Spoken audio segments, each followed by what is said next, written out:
اب ایک حدیث اور سنیے. رسول اللہ صلی اللہ علیہ وسلم نے ایک آدمی کو رات کو گانا گاتے ہوئے دیکھا تو آپ نے 3 مرتبہ فرمایا کہ اس کی نماز کا کوئی اعتبار نہیں، اس کی نماز کا کوئی اعتبار نہیں، اس کی نماز کا کوئی اعتبار نہیں.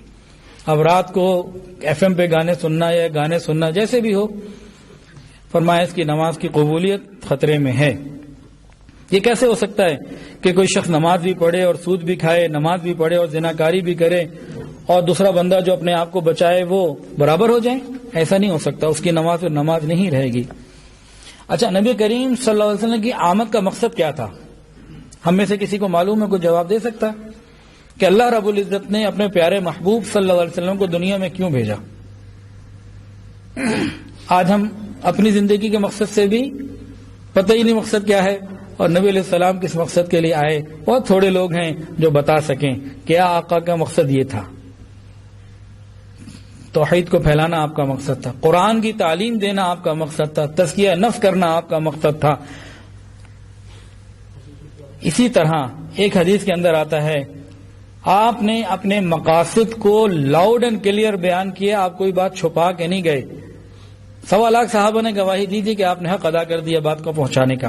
نبی علیہ السلام نے فرمایا کہ مجھے آلات موسیقی توڑنے کے لیے بھیجا گیا ہے.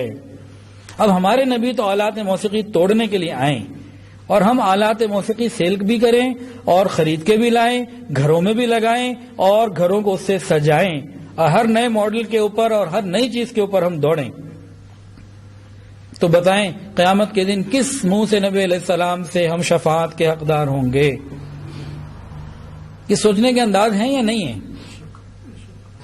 سوچنے کا انداز یہ نا فوڈ آف تھاٹ ہی دیا جا رہا ہے کہ کچھ سوچیں ہم کہ مرنے کے بعد کیا ہوگا. تو نبی علیہ السلام نے کیا فرمایا؟ دوبارہ سن لیجئے. آپ صلی اللہ علیہ وسلم نے ارشاد فرمایا کہ مجھے آلات موسیقی کو توڑنے کے لیے بھیجا گیا ہے. اندازہ لگائیں کہ جس پیغمبر کا مقصد بعثت تلاوت ہے، تعلیم ہے، تزکیہ ہے، اسی پیغمبر کا مقصد بعثت موسیقی کے آلات کو توڑنا بھی ہے.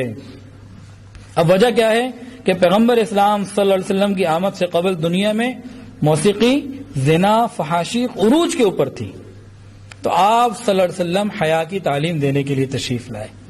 آج لوگ کہتے ہیں، جو بے حیا قسم کے لوگ ہیں، حیا والوں کو کہتے ہیں کہ تم دقیانوسی لوگ ہو. تو دقیانوسی کون ہوا اصل کے اندر؟ کہ جس نبی علیہ السلام تشریف لائے تھے اس وقت یہی ماحول تھا جو آج ہمارے ہاں ہے. اللہ ماشاء اللہ بعض لوگوں کے ہاں جو ماحول ہے کہ بے حیائی کھلی.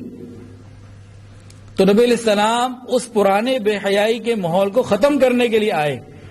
یعنی نیا ماحول کون سا دیا؟ حیا اور پاک دامنی کا. آج جو نیا ماحول اختیار کرے حیا اور پاک دامنی والا، اس کو کہتے ہیں دقیانوسی ہے. تو دقیانوسی کون ہوا؟